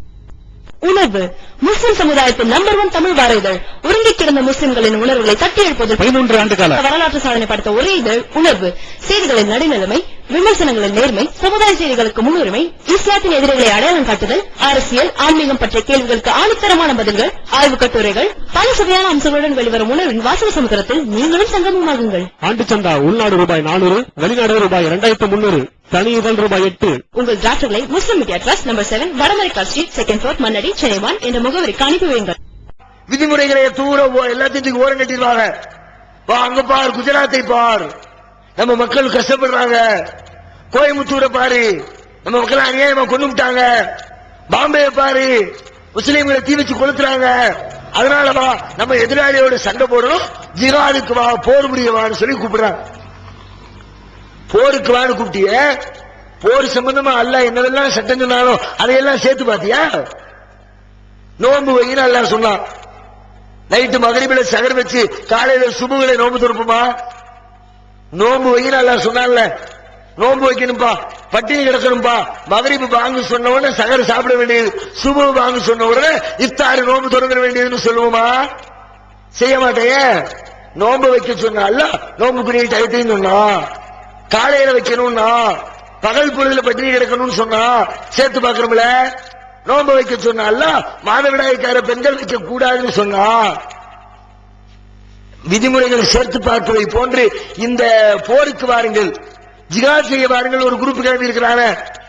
அந்த ஆளுக்குள் சொல்லக்கூடிய இந்த வாதத்தை குர்ஆனோடு ஒப்பிட்டு பார்த்தால், இன்றைக்கு இந்த தமிழகத்தில், இந்த இந்திய தேசத்தில் வாழக்கூடிய நம் மீது அல்லாஹ் போற விதியாக்கல. அதுக்கு ஒரு குறிப்பிட்ட சாராக தேர்ந்தெடுத்திருக்கலாம். ஜகாத்து கொடுங்கன்னு அல்லாஹ் சொன்னா, முஸ்லிமா இருக்கிற எல்லாரும் கொடுக்கணுமா? யார் அதற்கு வசதி பெற்றிருக்கிறாரோ அவர் மட்டும் கொடுக்கணும். அது மாதிரி போர் புரிய சொன்ன அல்லாஹ் அதுக்கு சில விதிமுறைகளை சொல்லி இவங்க போர் செய்யணும். அதுல குறிப்பா அல்லாஹ் சொல்றான், எங்கே கவர்மெண்ட் இருக்கிறதோ, அரசு நிர்வாகம் இருக்கிறதோ, ராணுவம் மிலிட்டரி கைகளில் இருக்கிறதோ, அந்த கவர்மெண்ட் தான் இன்னொரு நாட்டின் மீது போர் செய்ய வேண்டும். எப்படி காட்டுறாங்க? குஜராத்தில் நடந்த கலவரம் 2002 பயங்கரமாக முஸ்லீம்கள் கொல்லப்பட்டார்கள். மாற்றுக்கிறது இடம் இல்ல. முஸ்லீம் நம்முடைய தாய்மார்கள், சகோதரிகள் கற்பழிக்கப்பட்டார்கள். அல்ல மாற்றுக்கிறது இல்ல. வயிற்றில் இருக்கிற கருவில் இருக்கக்கூடிய சிசுக்களை எடுத்து நெருப்புல போட்டு பெட்ரோல் ஊற்றி கொளுத்தி சாகடிச்சாருவோம். மாற்றுக்கிறது இல்லை. அதற்காக வாருங்கள் நாமெல்லாம் போய் போராடுவோம் என்று சொல்லுவது சரியான வழியா? அல்லாஹ் அப்படி சொன்னானா? உன்னை தற்காத்துக் கொள்வது என்பது வேறு. ஆனால் பாதிக்கப்பட்ட மக்களுக்காக வேண்டி போர் செய்வது என்று சொன்னால் அதுக்கு அல்லாஹ்விடத்தில் வழிகாட்டுதல் இருக்கணும். அல்லாஹ் சொல்றான், கவர்மெண்ட் மேலதான் கடமை, அரசாங்க மன்னர் மீது கடமை. ஒரு மன்னர் போர் அறிவிச்சு அநியாயம் செய்யக்கூடிய மக்கள் மீது போர் எடுத்து செல்லணும். ஒருத்தன் கூட்டத்தில் இருக்கிற கூட்டத்தை இன்னொருத்தன் தாக்கி கொண்டார் என்று சொன்னால் நல்ல மக்கள் பாதிக்கப்படுவாங்க, நிரபராதிகள் கொல்லப்படுவாங்க, தேவையற்ற கூச்சல் ஏற்படும். அதனால போர் செய்யக்கூடிய கடமை கவர்மெண்டின் மீது இருக்கிறது. அல்லாஹ் சொன்னா வா நம்ம போகணும் கூப்பிடுறான். சரிப்பா கூப்பிடுறல, வருஷம் எத்தனை வருஷமா கூப்பிடுற? இன்னைக்கா கூப்பிட்ட? நீ நேற்றுக்கா கூப்பிடுற? 2000 கூப்பிட்ட? வருஷம் 15 வருஷத்துக்கு மேல நீ ஆள் திரட்டிக்கிட்டு இருக்கிற. வா போர் செய்ய போவோம், அதுக்காண்டி பயிற்சி எடுப்போம். நானும் அந்த கூட்டத்தில் பயிற்சி எடுத்தவன் தான். ஆரம்பத்தில் நானும் அந்த கும்பல உட்கார்ந்தவன் தான். நானும் பல பேரை அந்த பிரிவில் சேர்த்து விட்டவன் தான். அதற்காக வேண்டி மேல்மட்ட ஆயுத பயிற்சி வரைக்கும் வந்தவன் தான். என்ன பயிற்சி? கராத்தே பயிற்சியா? கையை காலை சுத்துவாங்களாம், கை இடுப்புல கத்தி வச்சுக்குவாங்களா? எவனை பார்த்தாலும் ஒரு நெத்தியில ஒரு காவி போட்டு வச்சுட்டு வர்றதுக்கு வழி கிடையாது. பார்ட்டி போறோம், பார்ட்டி போறோம், பார்ட்டி போறோம், இப்படியே கிளப்பி விட வேண்டியது. மற்ற மத சகோதரர்களோடு ஒற்றுமையாக சாந்தமாக பழக வேண்டும் என்று சொல்லி இஸ்லாம் கற்றுத் தந்திருக்கிறது. மற்றவர்களை விரோதிகளாக பார்க்க தூண்டக்கூடிய ஒரு போதனை இஸ்லாமிய போதனையா? நபிகள் நாயகம் ஸல்லல்லாஹு அலைஹி வஸல்லம் அவர்கள் மற்ற மதத்தவர்களோடு எப்படிப்பட்ட உறவு முறையை பேணிக் கொண்டிருந்தார்கள்? அவங்களுடைய ஆட்சியின் கீழ் எத்தனையோ மதத்தை சார்ந்தவர்கள் வாழ்ந்தார்கள், நிம்மதியாக வாழ்ந்தார்கள். எந்த அளவுக்கு ஆட்சி தலைவராக இருக்கக்கூடிய நபிகள் நாயகம் அவர்களுக்கு ஒரு பொருளாதார தேவை ஏற்படுகிற பொழுது அந்த தேவையை கடன் கொடுத்து உதவுகிற அளவிற்கு அடமானம் வைத்து தன்னுடைய பொருளை அடகு வைத்து, அடகுனா வட்டிக்கு அடகு வைக்கிறது இல்ல, வட்டி இல்ல அடமானம், அடகு வைத்து ஒரு யூதரிடமிருந்து அந்த பணத்தை கடனை வாங்கக்கூடிய அளவிற்கு முஸ்லிம் அல்லாத மக்களுக்கு சலுகைகள், உரிமைகள், பாதுகாப்புகள், அவர்களோடு ஒரு பண்பட்ட நாகரிகமான வாழ்க்கை முறை நபிகள் நாயகம் ஸல்லல்லாஹு அலைஹி வஸல்லம் அவர்கள் மேற்கொண்டிருந்தார்கள். ஆனா இவங்க எப்படி ஊர்ல போற வார முஸ்லிம் அல்லாத மக்களோடு அவர்களை எல்லாம் காழ்ப்புணர்ச்சியோடு பார்க்க வைத்து, அவனை பாரு, நோட் பண்ணு, இவன் ஒரே ஒரு ரூட்ல போய்கிட்டு இருக்கிறான், நம்ம தெருவுக்குள்ள வர்றான், பார்ட்டி ஒரு மாதிரி சுத்துது, ஆள வட்டம் போடு, இக்கல கத்திய சொல்லிக்க, நீ கத்திய சொல்லுவனா பெரிய சாதிச்சிடலாங்கப்பா, அவன் உன்னை விட டாப்ல போய்கிட்டு இருக்கான், நீ கத்திய இடுப்புல இருக்கிற கத்திய தூக்கி பக்கத்துல போய் அவனை குத்துறதுக்குள்ள 50 அடி தூரத்தை அங்க நின்னுக்கிட்டு அவனை சுட்டு தள்ளி போடுறானப்பா, நீ இப்ப என்ன கத்தியை தூக்கிட்டு உட்கார்ந்துட்டு இருக்கிற? பாருங்கள், குஜராத் பாதிப்பு பேசுறிய, பேசக்கூடிய அந்த இளைஞர்களை பார்த்து கேட்கிறேன். ஏன்னா இங்க இருக்கிற பல பெற்றோர்களுக்கு வித்தியாசம் தெரியல. நாமளும் பிரச்சாரம் பண்றோமா, அவனும் வந்து பிரச்சாரங்கிற பொருள் இறங்குறானா, எல்லாம் ஒரே பார்ட்டி தான் போல இருக்கு, பிரச்சார பார்ட்டி நடத்துகிறான். எல்லாம் வித்தியாசப்படுத்தி பாருங்க. நாம என்ன சொல்றோம், அவங்க என்ன சொல்றாங்க. நாம எந்த ரூட்டின் பால் மக்களை, உங்களுடைய பிள்ளைகளை, இளைஞர்களை அழைத்து செல்கிறோம், அவர்கள் எந்த வழியில் அழைத்து செல்கிறார்கள். அது மாதிரி ரூட்ல இருக்கிற உங்க பிள்ளைகளுடைய நடவடிக்கை எப்படி இருக்கிறது? அவங்களுடைய பொருட்களை சோதனை போட்டு பாருங்க. நாங்களாம் வச்சுக்கிட்டு உட்கார்ந்துருந்தோம், 2 புறமும் கூடிய நிலையில் இருக்கக்கூடிய கத்திகளை இடுப்பிலும் செருவிக்கொண்டு பல நாட்கள் தெருவில் அங்கிட்டு இங்கிட்டு தாண்டி இருக்கிறோம். போலீஸ்ல மாட்டினாம வச்சு ரெவிட் அடிச்சு விட்டுருவோம். அதுக்கப்புறம் இவன் எங்க வந்தான்னு தெரியாது, கூட்டிட்டு வந்தால, பிரெயின் வாஷ் பண்ணால, பயிற்சி எடுன்னு சொன்னால, களத்துல இறக்கி விட்டு ஓட்டம் எடுத்ததான் அவங்களுடைய வரலாறு இது வரைக்கும். சரி, நீ பயிற்சி எடுத்து எதிரிகளை இருந்து முஸ்லீம்களை காப்பாற்ற வேண்டி போர் செய்யணும்னு சொல்லி துணிஞ்சு வந்த நீ, இஸ்லாம் போர்க்களத்தை பத்தி என்ன சொல்லுது? நின்னா அதுல வந்து நின்னுட்டு திரும்பி ஓடுற பேச்சு கேட்டது கூட. இஸ்லாம் சொல்லக்கூடிய பெரும்பாவங்கள்ல ஒண்ணு, போர்க்களத்துல, யுத்த களத்துல திரும்பி புறமுதுகு காட்டுறது. வந்து நின்னுபிட்டு கூட்டத்தை பார்த்தவொன்னு, ஆகா உள்ள மாட்டினோம்னா சட்னி ஆக்கிறவன போல இருக்குடா, மெதுவா வீட்டுல வாப்பாக்கு சோமுள்ள உமாவுக்கு வைத்தால போதுன்னு எனக்கு தேவை காரணத்தை சொல்லிவிட்டு எஸ்கேப் ஆயிடுவோடு எஸ்கேப் ஆகிறான. இந்த புறமுதுகு காற்ற பாட்டு இஸ்லாத்துல பெரும்பாவம் அப்படின்னு சொன்னாங்க. ஒரு இஸ்லாமியன் வீரனாக இருக்கணும். இவங்க எப்படி தெரியுமில, கூட்டமா போய்கிட்டு ஊர்வலம் முஸ்லீம்களாக போய்கிட்டு இருப்பான், மேல மொட்டை மாடியில மறைஞ்சு கிடந்து செருப்பை விட வேண்டியது. ஆளை தேடி வருவான, எவன்டா விட்டுவான், ஆளை பிடிக்க வாங்க உடனே எல்லா பேரும் எஸ்கேப். எத்தனை ஊர்ல காட்டணும்? இவர்கள் செய்த கேடுகட்ட புத்தி இல்லாத காரணத்தினால் இந்த தமிழகத்தில் எத்தனை ஊர்களில் அப்பாவி முஸ்லீம் இளைஞர்கள் பாதிக்கப்படுகிறார்கள் தெரியுமா? சென்ற வருஷத்துக்கு முந்தைய வருஷம் திருவாரூர் மாவட்டம் முத்துப்பேட்டை 36 முஸ்லீம் இளைஞர்கள், 36 38 முஸ்லீம் இளைஞர்கள் கைது செய்யப்பட்டு திருச்சி சிறைச்சாலைகளே பல நாட்கள் அடைக்கப்பட்டிருந்தார்கள். குடும்பத்தவர்கள் எல்லாம் கண்ணீரும் கம்பளையுமாக, இப்படி நம்ம பிள்ளைக்கு ஆயிடுச்ச பார்த்தா அடைக்கப்பட்ட எல்லாரும் அப்பாவி. எதுக்கு அடைக்கப்பட்டாங்க? ஒரு முஸ்லீம் எல்லாருடைய ஊர்வலத்துல செருப்பை விட்டு எரிஞ்சிட்டு ஓடி போயிட்டான். நீ யோசிச்சா நீ நில்லு, நான் தான் எரிஞ்சேன்னு சொல்லு. உன்னால 38 பேர் பாதிக்கப்பட்டு சிறையில் அடைபட்டானே, இதுதான் நீ சொல்லக்கூடிய வழியா? இதுதான் வீரமா? இதுதான் போரா? நெஞ்ச நிமித்திட்டு வந்து நின்னுக்கிட்டு நீ மத்தவ பேசு. நீ வீரனா இருந்தா உண்மையை பேசு. மறைவா இருந்து பேசி, மறைவா இருந்து ஒரு காரியத்தை செஞ்சுட்டு மத்தவன் மேல பழிய போட்டுவிட்டு நீ ரோட்ல தெளிவா சுத்துவியா? சரி, நீ கூப்பிட்டல குஜராத்தை காப்பாற்ற போன்னு சொல்லி வருஷம் 20 வருஷமா ஆள் சேர்த்தல. நீ ஆள் சேர்த்ததுக்கு பிறகுதான் குஜராத் கலவரம் நடந்தது. இவர்கள் ஆள் திரட்டியதற்கு பிறகுதான் கோவை கலவரம் நடந்தது. இவர்கள் ஆள் திரட்டிய பிறகுதான் மும்பை கலவரம் நடந்தது. முஸ்லிம்களுக்கு எதிராக நடைபெற்ற இந்த கொடுமைகள் எல்லாம் இவர்கள் பல தோழர்களை ஜிகாதின்பால் வாருங்கள் என்று அழைத்து அவர்களுக்கு பயிற்சி கொடுத்த பிறகு, ஆள் சேர்த்த பிறகுதான் நடந்துச்சு. அந்த ஆட்களை வச்சுக்கிட்டு குஜராத்துக்கு போனியா? குஜராத் சீடிய காட்டல, அதுக்கு முந்தையே நீ இருக்கிறல்ல. குஜராத்துக்கு போனியா? ஆயுதத்தை தூக்கிக்கிட்டு போயிருந்தா நீ ஓகே. கோயம்புத்தூருக்கு போனியா? போய் நின்று இருந்தா நீ ஓகே. பாம்பேக்கு போனியா? போய் எதிரிகளை சந்திச்சிருந்தா நீ ஓகே. சீடியை மட்டும் காட்டுவோம், தனியா உட்கார்ந்து ரூம் போட்டு பேசுவோம். பேச்சு ஆரம்பத்திலிருந்து பொய். இப்படி ஒரு அமைப்பு நீங்க முஸ்லீம் அமைப்புல எங்கேயுமே பார்க்க முடியாதுங்க. எத்தனை அமைப்புகள் இருக்குது. பொய்ய மூலதனமா கொண்டு ஒரு அமைப்பு உண்டா? அவங்க கூப்பிட வருவாங்க, பிள்ளைங்க இடத்துல பேச வருவாங்க. பேசுற காண்டி பள்ளியாசில ஒரு 4 பேர் தொழுதுகிட்டு இருக்கான்னு வச்சுக்கோங்க, பையன் இளைஞர்கள் வாங்க உங்களோட சந்திச்சு பேசணும் அப்படின்னு பேச ஆரம்பிக்கிற காண்டி கூட்டி ஒரு இடத்துல ரகசியமா உட்காருவான். ரகசிய கூட்டம் போட்டு உட்கார்ந்த உடனே எடுத்த எடுப்புல ஃபர்ஸ்ட் ஒரு செய்தி, நாம நமக்குன்னு ஒரு அஜெண்டாவை வச்சுக்கணும். என்னப்பா அஜெண்டா?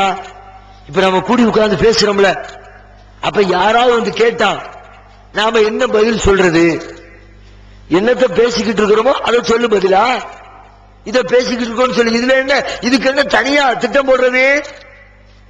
நாங்க ஸ்கூல் பிள்ளைங்க பாடத்தை பத்தி டிஸ்கஸ் பண்ணிக்கிட்டு இருக்கிறோம், யாரு வந்து கேட்டா சொல்லணும். வீரர்களை பத்தியா, போர் புரிவதற்கு ஜிஹாது செய்யக்கூடியவர்களுடைய துணிவை பத்தியா, யாரும் திடீர்னு வந்து கேட்டுட்டா மாட்டிக்க கூடாதான். உன் வீரத்தினுடைய லட்சணம் ஒரு மகல்லாவில் ஒரு தனி மனிதர் வந்து கேட்டால் அவரிடத்திலே உன்னுடைய கொள்கையை சொல்லுகிற அளவிற்கு கூட துணிவில்லாத நீங்கள் போர்க்களத்திற்கு ஆயத்தம் செய்த மக்களை அழைக்கிறீர்களா? ஸ்டார்டிங்ல இருந்து போய் பித்தலாட்டம்.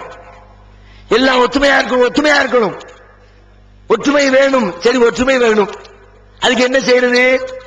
நம்ம இடத்துல பிரிவினைக்கு காரணம் சின்ன சின்ன மசாயில்களை பேசுறதா பிரிவினைக்கு காரணம். அதனால மசாயிலை பத்தி பேசக்கூடாது, தொப்பி போடுறத பத்தி பேசாத, தொழுகையில விரல சிக்கிறத பத்தி பேசாத, சில மசாயில்களை பத்தி பேசாத. நாம மெயின் மேட்டரை பத்தி பேசுவோம். எப்படி?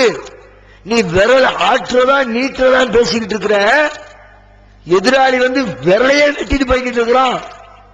கேட்கும் போது சுவாரஸ்யமா இருக்கு. சரியாத்தான சொல்றான், கரெக்டா தானே கூப்பிடுறான். எது கரெக்ட்? அல்லாஹ்வுடைய தூதர் காட்டி தந்த மார்க்க மசாயில் சட்டங்களை விட்டும் முஸ்லிம் சமுதாயத்தை தூர விளக்குவது சரியான வழியா? ஒரு முஸ்லிம் எப்படி இருக்கணும்? ஒவ்வொரு காரியத்திலும் நபிகள் நாயகம் ஸல்லல்லாஹு அலைஹி வஸல்லம் அவர்கள் நமக்கு எதனை கற்றுத் தந்தார்களோ அதை நான் உறுதியாக கடைபிடிப்பேன் என்ற உறுதியோடு செயல்படுகிறவன் தான் உண்மையான முஸ்லிம். ஊர்ல ஒற்றுமை வேணுங்கிறதுக்காக வேண்டி அதை சொல்லாத இதை சொல்லாத. அப்படி பார்த்தா ரசூலுல்லாஹ் இஸ்லாத்தை சொல்லி இருக்க முடியாதுப்பா. நபிகள் நாயகம் ஸல்லல்லாஹு அலைஹி வஸல்லம் அவர்கள் இஸ்லாத்தை சொன்னதனால் அந்த ஊரில் ஏற்பட்ட பிரச்சனை என்ன? அண்ணனுக்கும் தம்பிக்கும் மத்தியில பிரச்சனை, மாமனுக்கும் மச்சானுக்கும் மத்தியில பிரச்சனை. ஊர் அப்படியே ரெண்டு விட்டு நின்றுச்சு. இஸ்லாத்தை ஏற்றுக்கொண்ட நபி தோழர்கள் ஒரு புறத்தில், இஸ்லாத்தை ஏற்க மறுத்த நிராகரிப்பாளர்கள் மறுபுறத்தில், நேற்று வரைக்கும் அண்ணன் தம்பிகளாக மாமன் மச்சான்களாக உறவு பாராட்டி ஒற்றுமையோடு வாழ்ந்து கொண்டிருந்த அந்த சமுதாயம் நபிகள் நாயகம் ஸல்லல்லாஹு அலைஹி வஸல்லம் அவர்கள் இஸ்லாத்தினை சொல்ல ஆரம்பித்ததற்கு பிறகு அப்படியே ஊரு இரண்டாவது. எந்த அளவுக்கு? நபிகள் நாயகத்துடைய பெரிய தகப்பனார் ரசூல் ஸல்லல்லாஹு அலைஹி வஸல்லம் தன்னுடைய சொந்த பந்தங்களை எல்லாம் அழைச்சி அவங்களிடத்தில் இஸ்லாத்தை சொல்றாங்க. வணங்குவதற்குரிய இறைவன் அல்லாஹ்வை தவிர வேற இல்லை என்ற சத்திய நாதத்தை தன்னுடைய உறவுக்காரர்களுக்கு மத்தியில சொல்றாங்க. சொல்லி முடிச்ச உடனே கீழே நிற்கக்கூடிய அவங்களுடைய பெரிய தகப்பனார் அபூ லஹப் ரசூலுல்லாஹ் மேல மண்ணள்ளி வீசுறான். தப்பல்லக்கு அலிஹாதா ஜமாத்தனா, நாசமா போறவன இதுக்கு தான் எங்களை கூப்பிட்டியா? ரசூலுல்லாஹ்வை கேவலமான வார்த்தைகளை திட்டி ஏசி, எப்படிப்பட்ட பெரிய தகப்ப. நேற்றைக்கு வரைக்கும் ரசூலுல்லாஹ்வுக்கும் அபூ லஹபுக்கும் இடையில பிரச்சனை இருந்துச்சா? ஏதாவது நிலத்தகராறு இருந்துச்சா? காசு பணத்தில் மோசடி இருந்துச்சா? நபிகள் நாயகத்தின் மீது அளப்பரிய பாசம் வைத்திருந்தார் இந்த அபூ லஹப். நபி ஸல்லல்லாஹு அலைஹி வஸல்லம் அவர்கள் பிறந்த பொழுது அவர்களை எடுத்து வளர்ப்பதற்காக தன்னுடைய தந்தையிடத்தில் போட்டி போட்டவன் இந்த அபூ லஹப். முகம்மது பிறந்துவிட்ட செய்தியை, அந்த சந்தோஷத்தை கொண்டாடுவதற்காக பல லட்சம் ரூபாய் மதிப்பு மிக்கதாக கருதப்பட்ட அவனுடைய அடிமை பெண்ணை விடுதலை செய்தவன் இந்த அபூ லஹப். இந்த அளவுக்கு நபிகள் நாயகத்தின் மீது அளவற்ற பாசம் கொண்டிருந்த அபூ லஹப் ரசூலுல்லாஹ் இஸ்லாத்தை சொன்ன ஒரே காரணத்திற்காக நபிகள் நாயகத்தின் எதிரியாக மாறுகிறான். நபிகள் நாயகத்தை விமர்சிக்கிறான். நபிகள் நாயகத்தை மனநலம் கெட்டு போனவர் என்று குற்றம் சாட்டுகிறான். என்ன காரணம்? ரசூலுல்லாஹ் இஸ்லாத்தை சொன்னதுதான். இஸ்லாத்தை அதை சொல்ல வேண்டிய வீரியத்தில் சொன்னால் எங்க சொல்லப்படுகிறதோ அங்க பிரச்சனை வரும், வராம இருக்காது. லா இலாஹ இல்லல்லாஹ் எடுத்துக்கங்க. லா இலாஹ இல்லல்லாஹ் என்ற இஸ்லாத்துடைய அந்த கொள்கையை அதனுடைய வீரியத்தோடு யதார்த்தத்தோடு உலகத்தில் ஓங்கி சொல்லி பாருங்கள், பிரச்சனை வருமா வராதா? கண்டிப்பா வரும். ஏன்? லா இலாஹ இல்லல்லாஹ்க்கு என்ன அர்த்தம்? அல்லாஹ்வை வணங்குங்கன்றது அர்த்தம் இல்ல. அப்படி அர்த்தம் இருந்தா பிரச்சனை இல்லை, யாரும் கண்டுக்கு வர மாட்டாங்க. ஒருத்தர் புத்தரை வணங்கும் பாரு, ஒருத்தர் விநாயகரை வணங்கும் பாரு, ஒருத்தர் பிள்ளையார வணங்கும் பாரு, ஒருத்தர் இயேசுவை வணங்கும் பாரு, ஒருத்தர் அல்லாஹ்வை வணங்குகிறாரு அப்படின்ட்டு போயிடும். ஆனா அதுக்கு என்ன அர்த்தம்? லா இலாஹ, உலகத்தில் நீ வணங்கக்கூடிய எந்த தெய்வமும் தெய்வம் இல்லை. புத்தர் கடவுள் இல்லை, விநாயகர் கடவுள் இல்லை, இயேசு கிறிஸ்து கடவுள் இல்லை, இந்த கல்லு கடவுள் இல்லை, இந்த மண்ணு கடவுள் இல்லை, இந்த கொடிமரம் கடவுள் இல்லை, இந்த சூரியன் கடவுள் இல்லை. உலகத்தில் நீ எதையெல்லாம் கடவுள் என்று வணங்குகிறீர்களோ அது எதுவுமே கடவுள் இல்லை. இல்லல்லாஹ், அல்லாஹ்வை தவிர. மற்றவனுடைய வணக்க வழிபாட்டை சீண்டி பார்க்கிற வார்த்தை லா இலாஹ இல்லல்லாஹ். அது உண்மையான யதார்த்தத்தோடு வீரியத்தோடு சொன்னால் மற்றவைகளை வணங்கி கொண்டிருக்கிறவர்களுக்கு கோபம் வருமா வராதா? ஏன்னா நம்ம தெய்வத்தை பிடிச்சி தெய்வம் இல்லைன்னு சொல்றான். ஒரு பொம்பளை தன்னை நல்லவ பத்தினின்னு சொன்னா யாருக்கும் கோபம் வந்துடாது. நான் நல்லவன், நான் கற்புள்ளவ, அது மேட்டு இல்ல. ஊர்ல இருக்கிற எவனும் பத்தினி இல்ல, நான் ஒருத்தி தான் பத்தினின்னு சொன்னா என்ன நடக்கும் நினைச்சு பாருங்க. 50 பேர் உட்கார்ந்துருக்க இடத்துல, 50 பெண்கள் உட்கார்ந்துருக்க இடத்துல நான் ஒருத்தி தான் கற்புள்ளவ, மற்றவ எவளுமே கற்புள்ளவ இல்லைன்னு ஒரு பொம்பளை சொன்னா நல்ல வாங்கப்பட்டு வருவாளா இல்லையா? கொடுத்துதான் அனுப்பும் கூட்டம். அது மாதிரி உலகத்தில் நீ வணங்குற எந்த தெய்வமும் தெய்வம் இல்லை, வணக்கத்திற்குரிய பொருட்கள் இல்லை, படைத்த இறைவனாகிய அல்லாஹ்வை தவிர. இதையெல்லாம் உண்மையா சொன்னா பிரச்சனை வரும். ஆனா இந்த கூட்டம் என்ன சொல்லுது? பிரச்சனை வராம இருக்கணும், ஒற்றுமையா இருக்கணும். அதுக்கு என்ன வழி? உண்மையான வழியை சொல்றதை விட்டுவிட்டு அதுக்காக இஸ்லாத்தை சொல்லாத. நபிகள் நாயகம் எப்படி தொழுதார்களோ அந்த தொழுகை முறையை சொல்லாத. நபிகள் நாயகம் எப்படி ஜகாத்து கொடுத்தாங்களோ ஜகாத்து முறையை சொல்லாத. இஸ்லாத்தை விட்டு நம்மை அந்நியப்படுத்துகிற கூட்டம் இஸ்லாத்தின் பெயரால், ஜிஹாதின் பெயரால், நல்ல காரியத்தை சொல்லுகிறோம் என்ற பெயரால் மார்க்கத்தை அரை குறையாக விளங்கிக் கொண்டு பாதியை சொல்லி பாதியை மறைத்து மக்களை வழிகெடுத்துக் கொண்டிருக்கிறார்கள். அது மட்டுமில்ல, ஜிஹாதுக்காக அழைப்பு விடுறிய அல்லாஹ் ஒரு போருக்கு கட்டளையிட்டார் என்று சொன்னால், போர் எதுக்கு கடமையாகுது? நம்முடைய சமுதாயத்தை பாதுகாக்கிறதுக்கு, எதிரிகளுடைய அந்த தாக்குதலில் இருந்து நம்மை நாம் தற்காத்துக் கொள்வதற்கு, எதிரிகளுக்கு இழப்பை ஏற்படுத்தணும், நமக்கு நாம் பாதுகாப்பை தந்து கொள்ள வேண்டும். இதுக்கு தானே போரு. நீங்க சொல்ற மாதிரி போர் செய்யணும்னு அல்லாஹ் நமக்கு விதியாக்கி இருந்தால் அந்த போர் நமக்கு பாதுகாப்பை தந்திருக்க வேண்டும். சில பேர் விவரம் தெரியாம சில இடங்கள்ல இது மாதிரி அல்லாஹ் சொன்ன இந்த ஜிஹாதுடைய சட்டத்தை முழுசா புரியாம தமிழ்நாட்டில் ஜிஹாது செய்யறோம்னு செஞ்சாங்க. சில பேர் கோயம்புத்தூர்ல செஞ்சாங்க. விளைவு என்ன வந்துச்சு? சமுதாயம் பாதுகாக்கப்பட்டுச்சா? எதிரிகள் அழைக்கப்பட்டார்களா?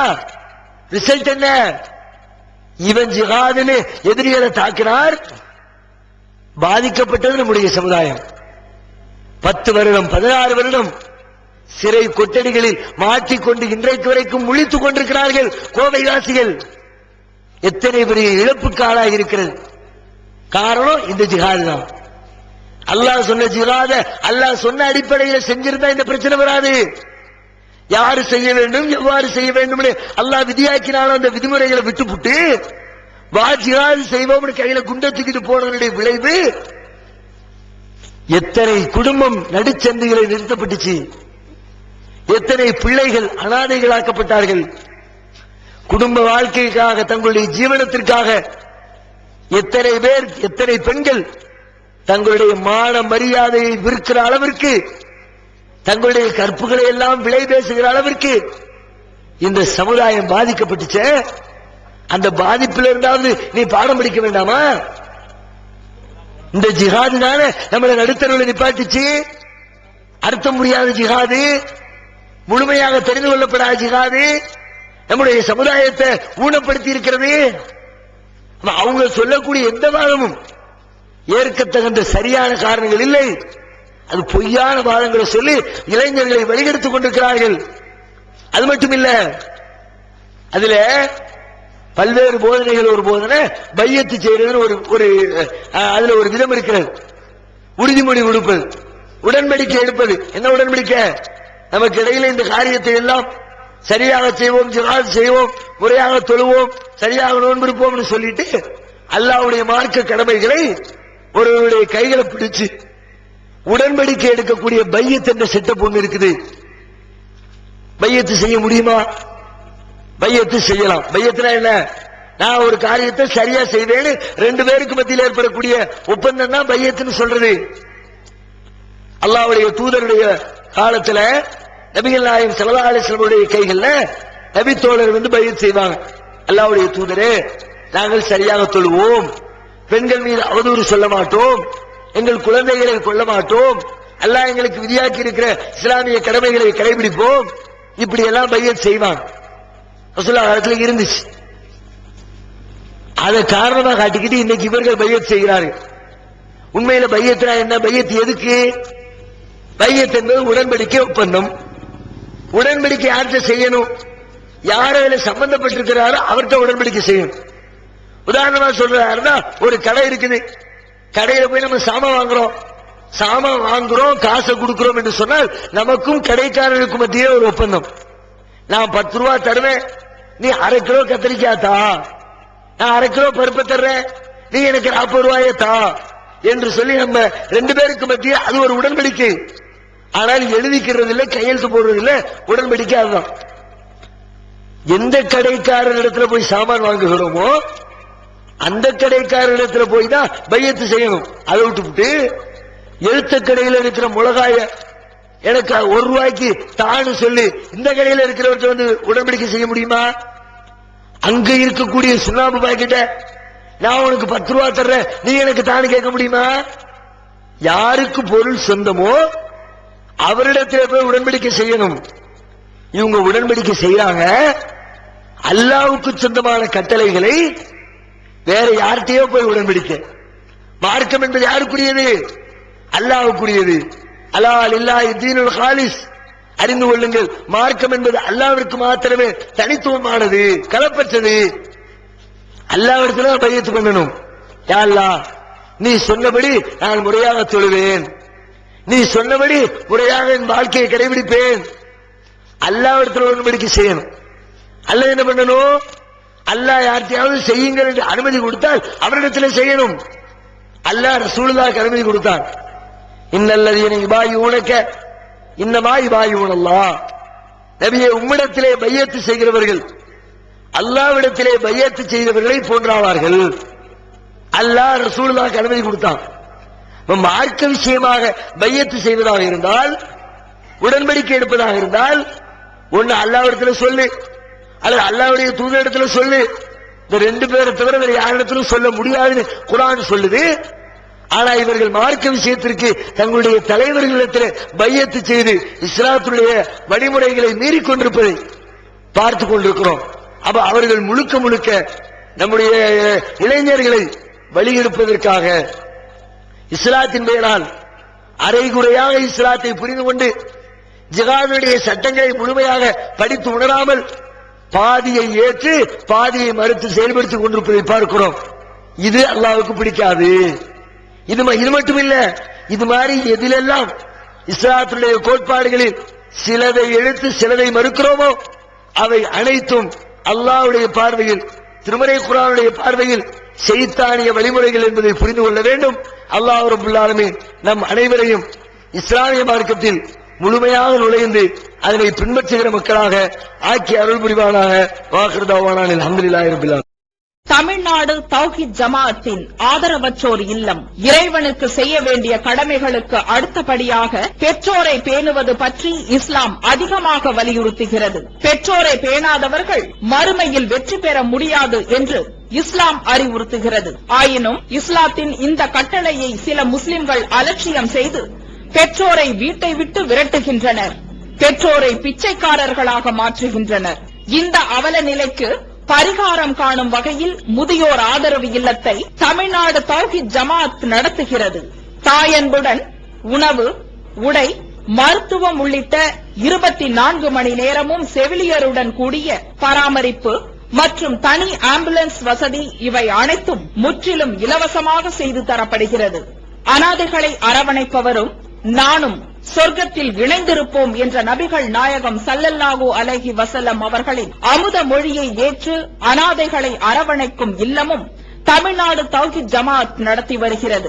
இப்பணியை தொடர்ந்து செய்திட உங்கள் நன்கொடைகளையும் ஜகாத்தையும் தாராளமாக வாரி வழங்குமாறு கேட்டுக்கொள்கிறோம். உங்களது நன்கொடைகளை டிடியாகவோ செக்காகவோ மணி ஆர்டராகவோ அனுப்பலாம். டிடி அனுப்புபவர்கள் தமிழ்நாடு தௌஹீத் ஜமாஅத் வங்கி கணக்கு எண் 7882748227 இந்தியன் வங்கி மண்ணடி கிளை என்ற பெயரில் எடுத்து அனுப்ப வேண்டிய முகவரி தமிழ்நாடு தௌஹீத் ஜமாஅத் மாநில தலைமையகம் 30 அரண்மனைக்காரன் தெரு மண்ணடி சென்னை 1. போன் 044252152226. அல்லாஹ்